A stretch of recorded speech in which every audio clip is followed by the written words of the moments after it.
আমরাও দেখেছি আমাদের দেশে 15-16-17 বছর ক্ষমতার মসনদ পেয়ে অনেকে অনেক কিছু হয়ে গেছিলেন, কথা ঠিক কিনা? তবে পালানোর জন্য শেষ পর্যন্ত সময় পেয়েছিলেন মাত্র 45 মিনিটস। আল্লাহ তাআলার পক্ষ থেকে ফয়সালা যখন আসে তখন আর কারো কিছু করার থাকে না। আল্লাহ মরহুম শহীদ দেলওয়ার হোসেন সাইদি সাহেব নব্বরাল্লাহু মারকাদাহু ওয়া জাআলাল জান্নাত মাসওয়াহু, আপনারা ওনাকে শুধু একজন মুফাসসির হিসেবে চিনেন। আমি তো ওনাকে শুধু একজন মুফাসসির হিসেবে চিনি না, আমি জানি উনি একজন জবরদস্ত আল্লাহর ওলি ছিলেন। শুধু মুফাসসির এটাই ওনার পরিচয় নয়। রাসূলুল্লাহ সাল্লাল্লাহু আলাইহি ওয়াসাল্লামের একটা বাণী, ইত্তাকু ফিরাসাতাল মুমিন ফাইন্নাহু ইয়ানজুরু বিনূরিল্লাহ, তোমরা আল্লাহর ওলিদের দৃষ্টিকে ভয় পাও। আল্লাহর ওলিরা এই বাহ্যিক দৃষ্টি নয়, অন্তর দৃষ্টি দিয়ে দেখে তারা কথা বলে।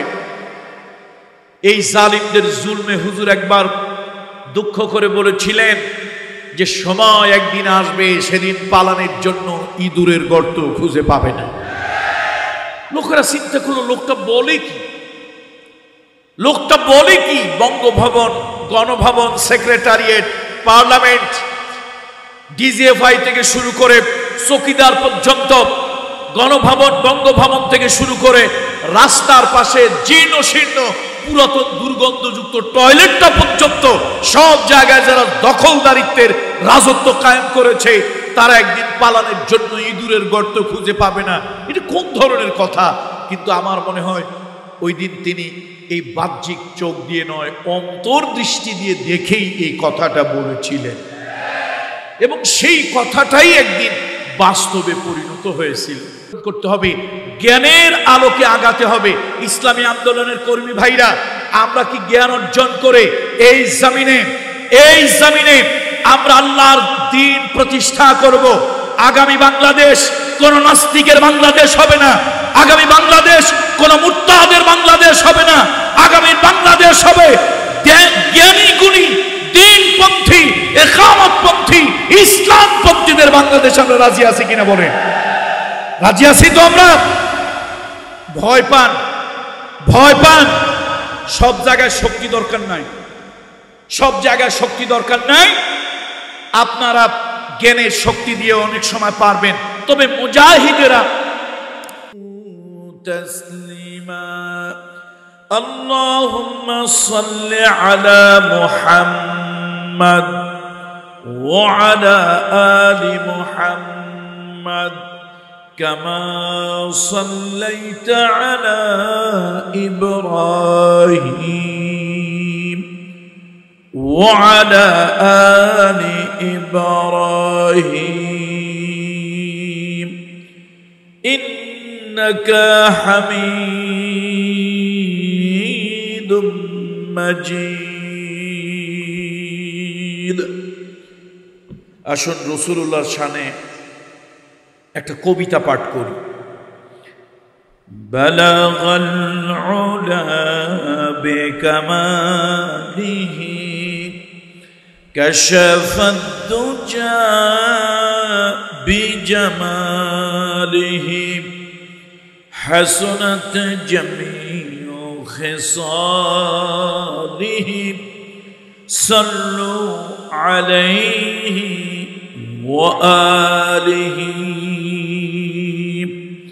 আলহামদুলিল্লাহ সুম্মা আলহামদুলিল্লাহ ওয়া আম্মা বা'দ।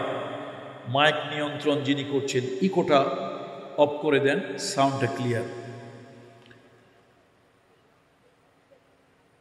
কুমিরা 1 নং ওয়ার্ড, ধর্মপ্রাণ দিন দরদি এলাকাবাসীর স্বতঃস্ফূর্ত উদ্যোগে আয়োজিত 8ম তাফসীরুল কোরআন মাহফিল, আজিমুশ-শান তাফসীরুল কোরআন মাহফিলের সম্মানিত সভাপতিদ্বয় প্রফেসর হারেস আহমদ সাহেব হাফিজাহুল্লাহ, সভাপতি মধ্যমপাড়া জামে মসজিদ, ডক্টর আবুল আলম বিশিষ্ট সমাজসেবক, মাঝামাঝি পাড়া।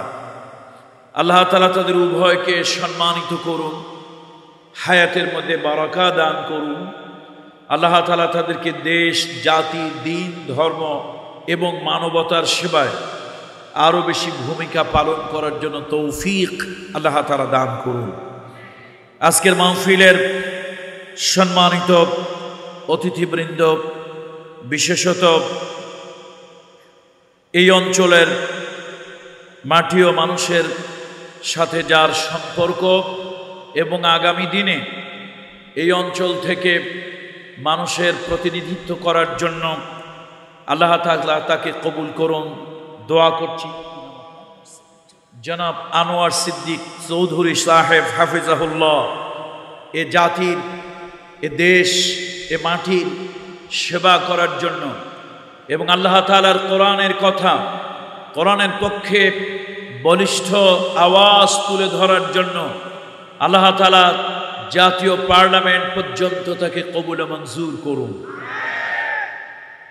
আজকের মাহফিলের সম্মানিত অন্যান্য অতিথিবৃন্দ, আমার সামনে বসে থাকা অডিয়েন্স, দিন প্রিয়, ধর্ম প্রিয়, ইসলাম প্রিয়, তৌহিদ প্রিয় জনতা, পর্দার সম্মানিত মা ও বোনেরা, স্কুল কলেজ মাদ্রাসাগামী কিশোর তরুণ যুবকেরা এবং আমাদের কলিজার টুকরা মেয়েরা, আমি সকলের প্রতি শ্রেণী মোতাবেক শ্রদ্ধা, ভালোবাসা ও স্নেহ জ্ঞাপন করছি। আসুন আমরা সকলে রব্বে কারিমের দরবারে বিনয়ের সাথে অবনত মস্তকে শুকরিয়া জ্ঞাপন করি, পড়ি আলহামদুলিল্লাহ। আমি অনেক দূর থেকে এসেছি, প্রচণ্ড রকম ক্লান্ত। আজকে ওয়াজ বলতে গতানুগতিক যা হয় তা হবে না, তবে অল্প সময় কোরআনের একটু দর্শ আমি আপনাদের সামনে দিব। যেহেতু আজকে আকাশের নক্ষত্র তুল্য, উজ্জ্বল নক্ষত্র তুল্য দুইজন ইসলামী স্কলার, শায়েখ মুফতি কাজী ইব্রাহিম সাহেব হাফেজাহুল্লাহ এবং শায়েখ ডক্টর আবুল কালাম আজাদ বাসাও, আমাদের সামনে উজ্জ্বল দুই নক্ষত্র আছে। তো আমরা প্রত্যেকেই সময়টাকে ভাগ করে নিয়ে পারস্পরিক আলোচনার ভিত্তিতে, যাতে করে যেই সময়টা, কেন শীতের রাত, অনেক রাত পর্যন্ত মাহফিল করা যায়, গরমের রাত, ছোট রাত দীর্ঘক্ষণ পর্যন্ত করা যায় না। এটা হলো অমৌসুম, মাহফিলের মৌসুম নয়। তারপরও কষ্ট ক্লেশ করে এই বিশাল আয়োজন, বিশাল এই কর্মযজ্ঞ আপনারা সম্পাদন করেছেন। আল্লাহ তাআলা এর বিনিময়ে দুনিয়া এবং আখিরাতে উত্তম জাযা, উত্তম প্রতিদান আপনাদেরকে দান করুন, বলি আল্লাহুম্মা আমিন। আমার একটা বিশ্বাস, আমার একটা ধারণা, এই ধারণা ভুল হবে না, এই বিশ্বাসটা মিথ্যা হবে না। অন্যান্য অঞ্চলের শ্রোতাদের তুলনায় সীতাকুণ্ডুর শ্রোতারা অনেক বেশি অ্যাডভান্স। কি ধারণাটা কি আমার ভুল? তাহলে আপনাদের সামনে গতানুগতিক ভূমিকা দিয়ে আধা ঘন্টা, 1 ঘন্টা ইত্যাদি ইত্যাদি বলে ওয়াজ করার কোনো দরকার নাই। ভূমিকা ছাড়া একটু কোরআনের দর্শ, গুরুত্বপূর্ণ একটি বিষয়কে সামনে রেখে আজকের আলোচনা আমার পরে যে 2 শায়েখ করবেন, আমি অধম বান্দা যা করব, আমাদের আজকের প্রত্যেকের আলোচনা হবে বুদ্ধিবৃত্তিক। এখানে গতানুগতিক আলোচনা নয়, একটু এক্সেপশনাল, একটু ব্যতিক্রম ধর্মী। আমি আপনাদের সামনে জ্ঞানের বিষয়টাকে বেশি প্রাধান্য দেব। সারা পৃথিবীতে আজকে মুসলমান জ্ঞান ও বিজ্ঞানে মার খাচ্ছে। সারা পৃথিবীতে আজকে মুসলমান জ্ঞান ও বিজ্ঞানে মার খাচ্ছে। আজকে সূক্ষ্ম বুদ্ধি দিয়ে কাফের বেদিনেরা নানান ধরনের ষড়যন্ত্র পরিকল্পনা করে আমাদের মুসলমানদের উপরে নির্যাতনের স্টিম রোলার চালাচ্ছে। ফিলিস্তিনটা তো এখন আর ফিলিস্তিন নাই, ওটা যেন একটা জীবন্ত কবরস্থানে পরিণত হয়েছে। আমাদের পার্শ্ববর্তী দেশ ভারত, ইন্ডিয়া, সেখানে মানুষের চেহারা, কিন্তু ভিতরটা শুয়ার এবং কুকুরের থেকেও 1000 গুণ নিকৃষ্ট। মানবের রূপ ধরি 2টা পশু আছে, একটার নাম হলো নরেন্দ্র মোদী আর একটার নাম হলো অমিত শাহ। এই 2টা বাহ্যিক চেহারায় মানুষ, বাহ্যিক স্ট্রাকচার আবয়বে মানুষ, কিন্তু ভিতরটা জানোয়ারের থেকেও লক্ষ কোটি গুণ খারাপ। এই 2টা মানবরূপী কলঙ্ক। এরা শুধু মুসলমান বলে আমি বলছি না, কোন মানুষকেই যে ধর্মের হোক, নবিয়ুনা সাইয়্যিদুনা কুদওয়াতুনা মুহাম্মদ রাসূলুল্লাহ সাল্লাল্লাহু আলাইহি ওয়াসাল্লাম, তিনি ছিলেন মানবতার বন্ধু, তিনি ছিলেন মানবতার শিক্ষক। মুহাম্মদ রাসূলুল্লাহ সাল্লাল্লাহু আলাইহি ওয়াসাল্লামের উম্মত হিসাবে পৃথিবীর যে কোনো প্রান্তের মানুষ যদি মানবিক দিক থেকে আক্রান্ত হয়, আমরা তাদের পক্ষে কথা বলবো, বলুন ইনশাআল্লাহ। আমরা ইন্ডিয়ায় অনেক, ভারতের অনেক নিচু শ্রেণীর লোকেরা, তাদের ভাষায় দলিত শ্রেণীর লোকেরা নির্যাতিত হয়েছে। আমরা কিন্তু ফিলিস্তিনি মুসলমানদের জন্য যেরকম কথা বলেছি, আমরা আওয়াজ তুলেছি, শাউটিং করেছি, অনুরূপভাবে ভারতে যখন সংখ্যালঘু দলিত শ্রেণীর মানুষের উপরে এই উগ্রবাদী জঙ্গিবাদী এই হিন্দুরা যখন আক্রমণ করেছে, নানানভাবে তাদের উপরে অত্যাচার নির্যাতন করেছে, আমরা কিন্তু ওই অমুসলিম ওই মাইনরিটি মানুষগুলোর পক্ষে, মানবতার জন্য তাদের পক্ষে আমরা কথা বলেছি। সুতরাং ভারতে এখন যা হচ্ছে এটা কোনোভাবেই মেনে নেওয়া যায় না। আসুন আজকের শ্রোতা মণ্ডলীর জন্য কালামুল্লাহ শরীফের সূরা আন-নাহল, সূরা নামল, এই সূরা নামলের 3 টুকরা আয়াতে কারিমা আমি তেলাওয়াত করেছি। জাস্ট একটু দর্শের মতো এখানে আমরা আলোচনা করব। আলোচনাটা আমার মূল একটা টার্গেট, দেখেন বল হলো একটা, প্লেয়ার হলো 11 আর 11 কত 22, এ লাথি মারে, ও গুতা মারে, এ কর্নারে মারে, সে সোজাসুজি মারে, কিন্তু টার্গেট কোন জায়গায় বলেন তো? টার্গেট কোথায়? টার্গেট হলো গোল, একটা গোল পোস্ট আছে, ওই জায়গা দিয়ে বলটাকে ঢোকানো। সুতরাং আলোচনা আমাদের জারি হোক, টার্গেট কিন্তু একটা আছে। আজকে আমার মূল উদ্দেশ্য হলো আমার এই শ্রোতা মণ্ডলীকে জ্ঞানের প্রতি উদ্বুদ্ধ করা। সে জ্ঞানের জন্যই আমি সুলাইমান আলাইহিস সালাতু ওয়াস সালাম, জগৎ বিখ্যাত একজন পয়গম্বর, করিম ইবনুল করিম, আল্লাহর পয়গম্বর সুলাইমান আলাইহিস সালাম দাউদ আলাইহিস সালামের সন্তান, অনেক বড় মাপের একজন জ্ঞানী। একদিকে পয়গম্বর, আর একদিকে তিনি রাষ্ট্রনায়ক, রাষ্ট্র শাসক। আল্লাহ তাআলা অগাধ জ্ঞান তাকে দিয়েছেন।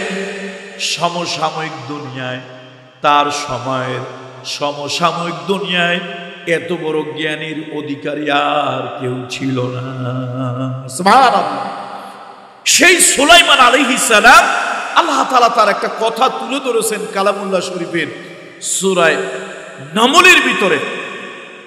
তিনি একবার, এই যে আপনার আমার সামনে যেরকম বসে আছেন, পয়গম্বর সুলাইমান আলাইহিস সালাম, তিনি রাষ্ট্রের সম্রাট, তার সামনে তার অডিয়েন্স বসে আছে। এমন সময় তার মন্ত্রী পরিষদে শুধু মানুষ থাকতো না, জিন সম্প্রদায় এবং প্রাণীকুল থেকেও কিছু, তার যেহেতু তিনি সব ধরনের প্রজাতি, সব মানুষের প্রতি তিনি শাসন করতেন, এবং তিনি শুধু একজন পয়গম্বর এটাই তার পরিচয় নয়, তিনি একজন ন্যায়পরায়ণ শাসক ছিলেন, একজন সুবিচারক ছিলেন, বলুন সুবহানাল্লাহ। তার দরবারে একটা হুদহুদ পাখি ছিল, তার যে মন্ত্রী পরিষদের একজন সদস্য ছিল, একদিন এসে সে বলল যে আপনি সুলাইমান আলাইহিস সালাতু ওয়াস সালামকে বলল আপনার রাজ্যের বাহিরে আরেকটা রাজ্য আছে, রাষ্ট্র আছে, সেই রাষ্ট্রের একজন সম্রাজ্ঞী, নাম তার বিলকিস। সে বিরাট বড় সৌর্য বীর্য নিয়ে চলে, শান শৌকত নিয়ে চলে, চোখ ধাঁধানো রাজ সিংহাসন। আর মানুষ ক্ষমতার সিংহাসনে দীর্ঘদিন থাকলে, একটু জৌলুসপূর্ণ অবস্থায় অনেক দিন থাকলে, তার ভিতরটা যেন কেমন কেমন হয়ে যায়। আমরাও দেখেছি আমাদের দেশে 15, 16, 17 বছর ক্ষমতার মসনদ পেয়ে অনেকে অনেক কিছু হয়ে গেছিলেন, কথা ঠিক কিনা? তবে পালানোর জন্য শেষ পর্যন্ত সময় পেয়েছিলেন মাত্র 45 মিনিটস। আল্লাহ তাআলার পক্ষ থেকে ফয়সালা যখন আসে, তখন আর কারো কিছু করার থাকে না। আল্লাহ মরহুম শহীদ দেলওয়ার হোসেন সাইদি সাহেব, নব্বরাল্লাহু মারকাদাহু ওয়া জাআলাল জান্নাতা মাসওয়াহু, আপনারা ওনাকে শুধু একজন মুফাসসির হিসেবে চিনেন, আমি তো ওনাকে শুধু একজন মুফাসসির হিসেবে চিনি না, আমি জানি উনি একজন জবরদস্ত আল্লাহর ওলি ছিলেন। শুধু মুফাসসির এটাই ওনার পরিচয় নয়। রাসূলুল্লাহ সাল্লাল্লাহু আলাইহি ওয়াসাল্লামের একটা বাণী, ইত্তাকু ফিরাসাতাল মুমিন ফাইন্নাহু ইয়ানজুরু বিনূরিল্লাহ। তোমরা আল্লাহর ওলিদের দৃষ্টিকে ভয় পাও। আল্লাহর ওলিরা এই বাহ্যিক দৃষ্টি নয়, অন্তর দৃষ্টি দিয়ে দেখে তারা কথা বলে। এই জালিমদের জুলমে হুজুর একবার দুঃখ করে বলেছিলেন যে সময় একদিন আসবে, সেদিন পালানোর জন্য ইঁদুরের গর্ত খুঁজে পাবে না। লোকেরা চিন্তা করলো, লোকটা বলে কি? লোকটা বলে কি? Bangabhaban, Ganabhaban, secretariat, parliament, DGFI থেকে শুরু করে চৌকিদার পর্যন্ত, গণভবন, বঙ্গভবন থেকে শুরু করে রাস্তার পাশে জীর্ণ শীর্ণ পুরাতন দুর্গন্ধযুক্ত টয়লেটটা পর্যন্ত সব জায়গায় যারা দখলদারিত্বের রাজত্ব কায়েম করেছে, তারা একদিন পালানোর জন্য ইঁদুরের গর্ত খুঁজে পাবে না। এটা কোন ধরনের কথা? কিন্তু আমার মনে হয় ওই দিন তিনি এই বাহ্যিক চোখ দিয়ে নয়, অন্তর্দৃষ্টি দিয়ে দেখেই এই কথাটা বলেছিলেন, এবং সেই কথাটাই একদিন বাস্তবে পরিণত হয়েছিল। সম্মানিত উপস্থিতি, সুলাইমান আলাইহিস সালাতু ওয়াস সালাম, তার কাছে এসে হুদহুদ বলল, আপনার রাজ্যের বাহিরে, আপনার রাজ্যের ডিমার্কেশন যে এরিয়া, এর বাহিরে একজন নারী আছে। এই সম্রাজ্ঞী অনেক জৌলুসপূর্ণ, অহংকারী, এবং তিনি বিরাট বড় একজন শাসক। সুলাইমান আলাইহিস সালাতু ওয়াস সালাম তার কাছে তাওহীদের দাওয়াত, রিসালাতের দাওয়াত, আল্লাহ তাআলার উলুহিয়তের দাওয়াত, আল্লাহ তাআলার রুবুবিয়তের দাওয়াত তার কাছে পৌঁছালো। কিন্তু রাজা বাদশারা নষ্ট হয় তাদের সামসাগুলোর কারণে। রাজা বাদশারা নষ্ট হয় কাদের কারণে?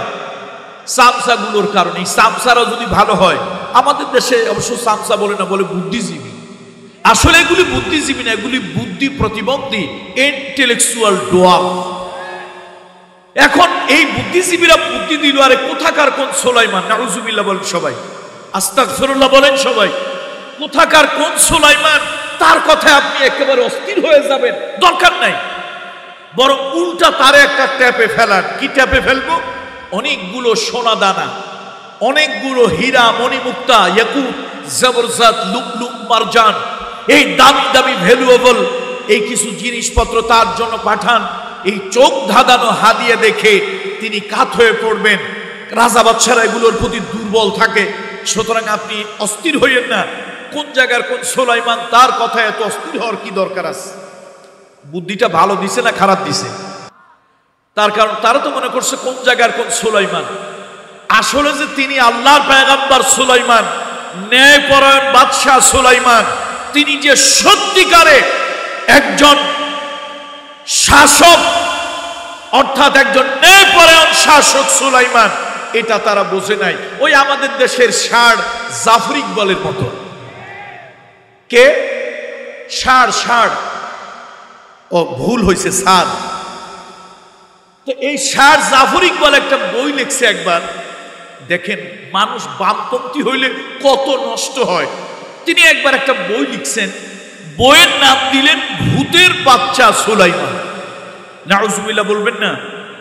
আচ্ছা, সুলাইমান যেই সেই ব্যক্তি, একজন উলুল আজম পয়গম্বর, শুধু পয়গম্বর না, করিম ইবনুল করিম, তার পিতা ছিলেন একজন সম্মানিত পয়গম্বর। আমরা জাফর ইকবালদের মতো বামপন্থী রামপন্থীদের কাছে জিজ্ঞেস করি, পৃথিবীতে হাজার লক্ষ কোটি মানুষ, তাদের কারণ আপনি খুঁজে পেলেন না। একটা বই লিখলেন ইন্ডিকেট করে একজন পয়গম্বরকে অসম্মান করার জন্য, অপমান করার জন্য। আপনি ইন্ডিকেট করে বইয়ের নাম দিলেন ভূতের বাচ্চা সুলাইমান। আচ্ছা, পৃথিবীতে আর কি কোনো নাম ছিল না? ইনি এই বইটার নাম ভূতের বাচ্চা সুলাইমান না দিয়া অন্য কিছু দিতে পারতেন না? কিছু কিছু নাম আছে স্পর্শকাতর, সে নামগুলিকে আমরা রিসপেক্ট করি।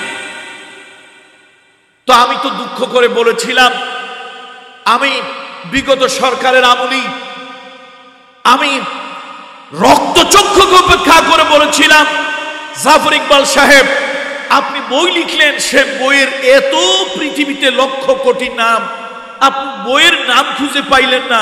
একজন উলুল আজম পয়গম্বর, সম্মানিত পয়গম্বর, যার নাম কোরআনুল কারীমের ভিতরে আছে, এমন একজন পয়গম্বরকে আপনি হেয় করার জন্য, অসম্মান করার জন্য, অপমান করার জন্য বইয়ের নাম লিখলেন ভূতের বাচ্চা সুলাইমান। আপনি যদি আমার কাছে অন্তত জিজ্ঞেস করতেন পীরজাদা কামরুল ইসলাম সাঈদ বা টেকেরহাট দরবারের পীর সাহেব কামরুল ইসলাম সাঈদ, আমি তো একটা বই লিখছি ভাই, নাম খুঁজে পাচ্ছি না, নামটা কি দেই? স্যার আমি আপনাকে দারুণ একটা নাম দিতাম, লক্ষ লক্ষ বই বিক্রি হইতো, আপনি বইটার নাম দিতেন ভূতের বাচ্চা জাফর ইকবাল। বলেন এই নাম যদি দিত বইটা ভালো চলতো না খারাপ চলতো? ভালো চলতো। এই দুনিয়ায় কিছু মানুষ আছে, এদের কাজই হলো খোঁচা মারা, অসম্মান অপমান করা। যা হোক, সুলাইমান আলাইহিস সালাতু ওয়াস সালাম তার কাছে সেবার রানীর পক্ষ থেকে কিছু উপঢৌকন আসলো। তিনি বুঝতে পারলেন যে তারা তাওহীদের দাওয়াত গ্রহণ না করে আমাকে। একটা লোক উঠে বলল, হুজুর পয়গম্বর, এই যে কাজটা, সেনাবাহিনী চতুর্দিক দিয়ে ঘিরে আছে, রানী বিলকিসের সেই ক্ষমতার মসনদটা, সিংহাসনটা ধরে আছে, আপনি আমাকে দায়িত্ব দেন, আপনি এখান থেকে ঘুরে দাঁড়াবেন, চোখের পলকের আগে ওই জিনিসটা আপনার সামনে এনে আমি হাজির করে দেব। কোরআনের কথা, কিসসা কাহিনী না, গল্প না, কোরআন বলছে ইনদাহু ইলমুম মিনাল কিতাব।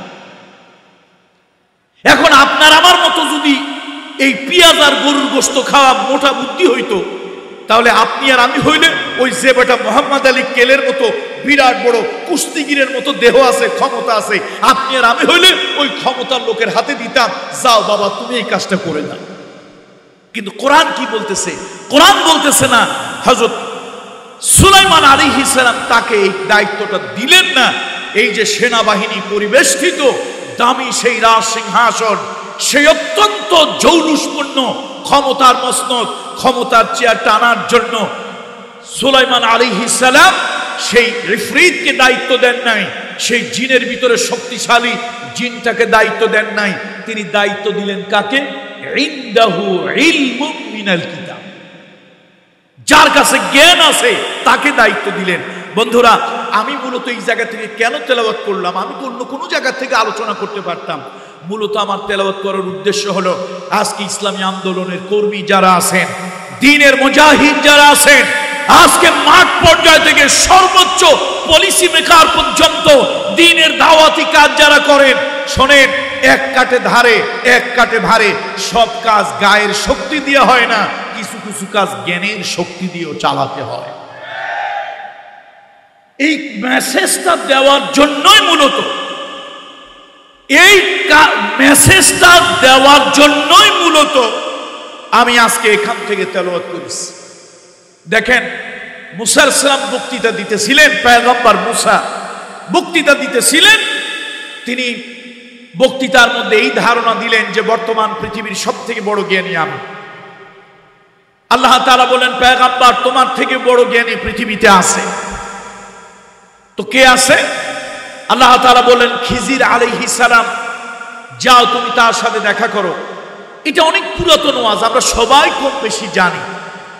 হযরত মুসা আলাইহিস সালাম কার সাথে দেখা করার জন্য গেলেন?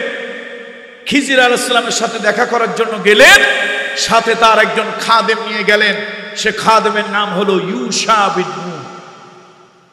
এই খাদেমকে নিয়ে গেলেন, খিজির আলাইহিস সালামের সঙ্গে দেখা হলো। অনেক লম্বা ইতিহাস, সেই ইতিহাস বলার সময় এখন আমার হবে না।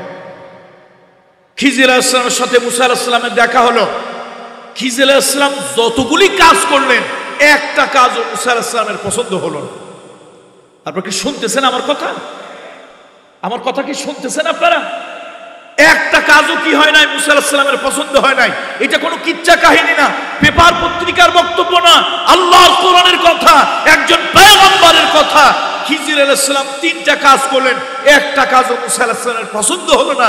মুসা আলাইহিস সালাম বিরক্তি বোধ করছিলেন এই কাজগুলি কেন তিনি করছেন, কিন্তু প্রত্যেকটা কাজের ভিতরে কি ছিল বলুন তো? হিকমত ছিল, জ্ঞান ছিল, কৌশল ছিল প্রত্যেকটা কাজের ভিতরে। তাহলে আল্লাহর কোরআন থেকে আমরা বুঝতেছি বাহিরভাবে বাহ্যিকভাবে অনেক জিনিস আমরা একভাবে দেখি, কিন্তু তার অভ্যন্তরীণ ভিতরটা আর এক ধরনের বিষয় থাকে। এই জন্য আমি আজকে এই মেসেজটা আমি সীতাকুণ্ডুর আজকের এই মাহফিলে এই মেসেজটা আমার ইসলামী আন্দোলনের কর্মী ভাইদেরকে দিতে চাই, দ্বীনের ইকামতি দ্বীনের কর্মী ভাইদেরকে দিতে চাই যে প্রত্যেকে সময় এসেছে এই সময়টাকে কাজে লাগানোর। এখন বুদ্ধিভিত্তিক জ্ঞানের যুদ্ধে আমাদেরকে এগিয়ে যেতে হবে, জ্ঞানের যুদ্ধে এগিয়ে যেতে হবে। জিহাদের চারটা স্তর, জিহাদের চারটা স্তর। প্রথম স্তর হলো জিহাদ বিন নফস, নফসের সাথে জিহাদ করা। তারপরে জিহাদ শয়তানের সাথে, ইন্নাশ শাইতানা আদুউল লাকুম ফাত্তাখিযহু আদুওয়া। শয়তানের সাথে জিহাদ, সেটা আপনার হবে পরহেজগারিতা দিয়ে। তৃতীয় জিহাদ হলো ওয়াজাহিদুহুম বিহি জিহাদান কাবীরা, কোরআন এবং হাদিস দিয়ে, অর্থাৎ জ্ঞান অর্জন করে, ইসলামী সাহিত্য পড়ে, ইতিহাস পড়ে জ্ঞান অর্জন করে জ্ঞানের আলোকে চলতে হবে, জ্ঞানের আলোকে চলতে হবে। আজকে সারা দুনিয়ার বামপন্থীগুলি আমাদেরকে মার দিচ্ছে, সারা দুনিয়ার এই বামপন্থীদের কাছে আমরা হেরে যাচ্ছি। ওরা কুটো কৌশল করতেছে, কুটো চাল চালতেছে, আমাদেরকে সে জ্ঞানের কাছে আমরা পরাস্ত হচ্ছি। আসুন ময়দানে সশরীরে যেরকম কাজ করতে হবে ঠিক অনুরূপ ভাবে বুদ্ধিভিত্তিক কাজ করে এই জাতিকে আরো এগিয়ে নিয়ে যেতে হবে। এই জমিনে আল্লাহর দ্বীনকে যে কোনো ভাবেই হোক প্রতিষ্ঠা করতেই হবে ইনশাআল্লাহ। বলুন ইনশাআল্লাহ। সুতরাং আমি লম্বা কথা আপনাদেরকে বলবো না, কথা প্রত্যেকে আমরা সময় আমাদের যার যতটুকু নির্ধারিত সে সময়ের কথাই বলবো। দেখুন হযরত সুলাইমান আলাইহিস সালাম যাকে দায়িত্ব দিলেন তার মন্ত্রী পরিষদের, অনেকেই বলেন তার নাম ছিল আফাজ ইবনে বালখিয়া। এই আফাজ ইবনে বালখিয়াকে সুলাইমান আলাইহিস সালামের দাওয়াত, তাকে দায়িত্ব দিলেন ইনদাহু ইলমুম মিনাল কিতাব। তাহলে আজকে মুরব্বী বাবাজিরা যারা আছেন, আপনারা কোনো কাজ যারা করেন না, আপনারাও মনে রাখবেন, শোনেন, যেটা জ্ঞানের শক্তি দিয়ে সম্ভব ওটা দেহের শক্তি দিয়ে সম্ভব নয়। যেটা জ্ঞানের শক্তি দিয়ে সম্ভব ওটা অস্ত্রের শক্তি দিয়ে সম্ভব নয়। যেটা জ্ঞানের শক্তি দিয়ে সম্ভব ওইটা অন্য শক্তি দিয়ে সম্ভব নয়। সুতরাং আমাদেরকে পাওয়ার অর্জন করতে হলে নলেজ ইজ পাওয়ার, জ্ঞান হলো একটা শক্তি। আল্লাহ তাআলার পয়গম্বর কোরআনুল কারীমের সূরা নামলের ভিতরে আমাদেরকে স্পষ্ট বুঝিয়ে দিলেন, শোনো, যদি আমি গায়ের শক্তিকেই জোর দিতাম তাহলে আমি ইফরিতকে দায়িত্ব দিতাম জ্ঞান ওই রানী বিলকিসের সিংহাসন নিয়ে আসার জন্য, কিন্তু আমি তাকে দায়িত্ব না দিয়ে আমি দায়িত্ব দিলাম আফাজ ইবনে বালখিয়াকে। ইনদাহু ইলমুম মিনাল কিতাব, জ্ঞানের আলো যার কাছে ছিল, কিতাবের ইলম যার কাছে ছিল, তাকে হযরত সুলাইমান আলাইহিস সালাম দায়িত্ব দিলেন। এবং তিনি বললেন, তিনি যখন সেই সিংহাসন সুলাইমান আলাইহিস সালামের সামনে হাজির করলেন তখন তিনি সুলাইমান আলাইহিস সালাম আল্লাহর শুকরিয়া আদায় করলেন, আল্লাহর শুকরিয়া আদায় করলেন, আল্লাহর প্রশংসা করলেন। বন্ধুরা আমার, আল্লাহর প্রশংসা করলেন। তাহলে বোঝা গেল জ্ঞান আল্লাহ তাআলার একটা স্পেশাল একটা নিয়ামত, স্পেশাল একটা নিয়ামত। সে জ্ঞান আমাদেরকে অর্জন করতে হবে, জ্ঞানের আলোকে আগাতে হবে। ইসলামী আন্দোলনের কর্মী ভাইরা, আমরা কি জ্ঞান অর্জন করে এই জমিনে আমরা আল্লাহর দ্বীন প্রতিষ্ঠা করব?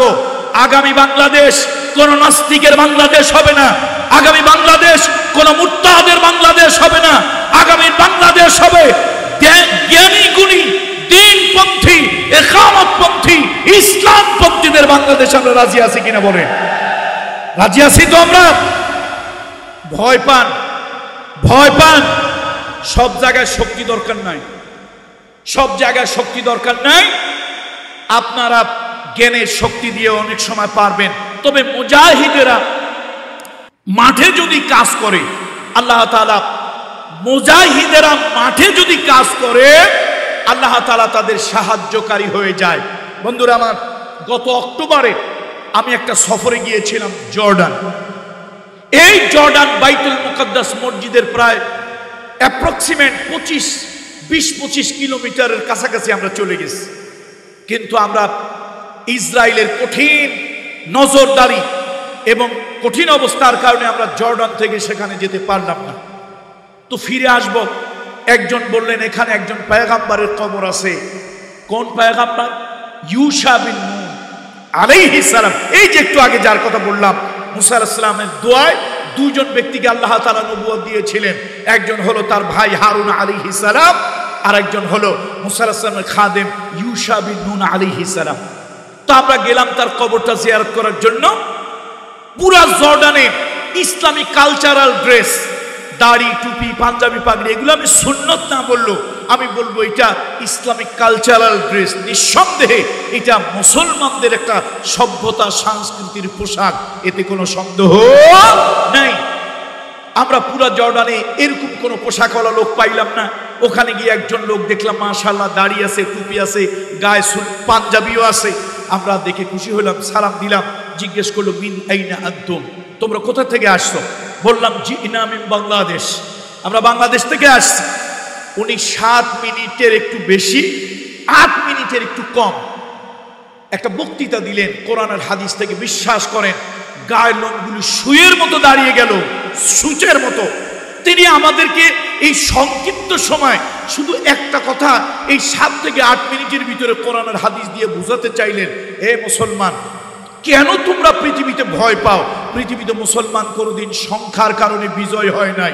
পৃথিবীতে মুসলমান কখনো অস্ত্রের কারণে বিজয় হয় নাই। পৃথিবীতে মুসলমান কখনো দুনিয়ার ভূখণ্ডের কারণে বিজয় হয় নাই। মুসলমানরা পৃথিবীতে বিজয় হয়েছে আল্লাহর ঈমানের জোরে। কথা কোন ঠিক কি? বন্ধুরা আমার, উনি একটা হাদিস আমাদেরকে শোনাইলেন, আমি সত্যি অবাক হলাম। তিনি হাদিসটা সহিহ হাদিস, আলবানী রাহিমাহুল্লাহু তাআলা এই হাদিসটাকে সহিহ করেছেন। ইন্না শামসা লাম তুহবাস ইল্লা লিইউশা বিন নূন লায়ালি সারা ইলা বাইতুল মুকদ্দাস। সূর্য কখনো পৃথিবীতে কারোর জন্য স্থির হয় নাই, সূর্য কখনো পৃথিবীতে কারোর জন্য দাঁড়ায় নাই। এই পৃথিবীতে কত জাদরেল এসেছে, জেনারেল এসেছে, বিরাট বড় বড় লোক এসেছে, সূর্যটা 1 সেকেন্ড কারোর জন্য দাঁড়ায় নাই। আমেরিকার প্রেসিডেন্টের জন্য নয়, আকাশের সূর্য দাঁড়িয়ে গিয়েছে সময়ের গতিকে। আল্লাহ তাআলা সহিহ বুখারী মুসলিমের হাদিস, সূর্যের গতিকে, সময়ের গতিকে আল্লাহ স্তব্ধ করে দিয়েছিলেন।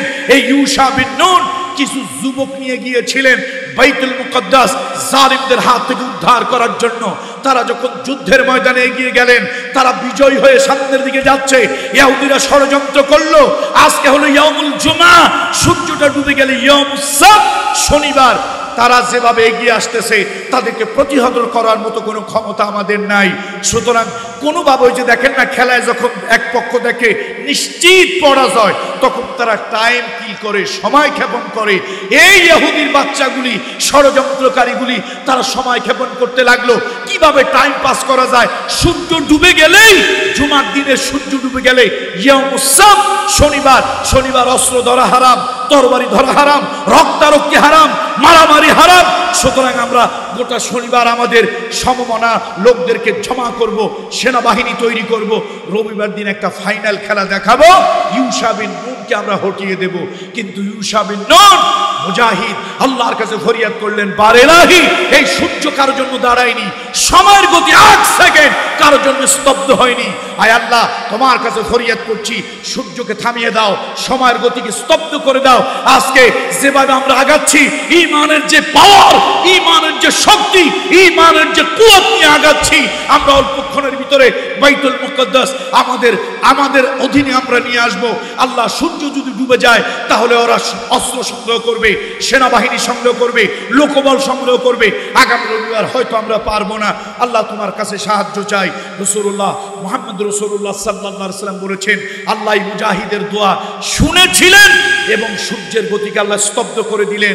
এখন ইহুদিরা, এই ষড়যন্ত্রকারীরা দেখে কি ব্যাপার, সন্ধ্যা আর হয় না, সন্ধ্যার হয় না, এরপরে তারা জিহাদ করতে করতে বাইতুল মুকদ্দাস তাদের অধীনে নিয়ে গেল।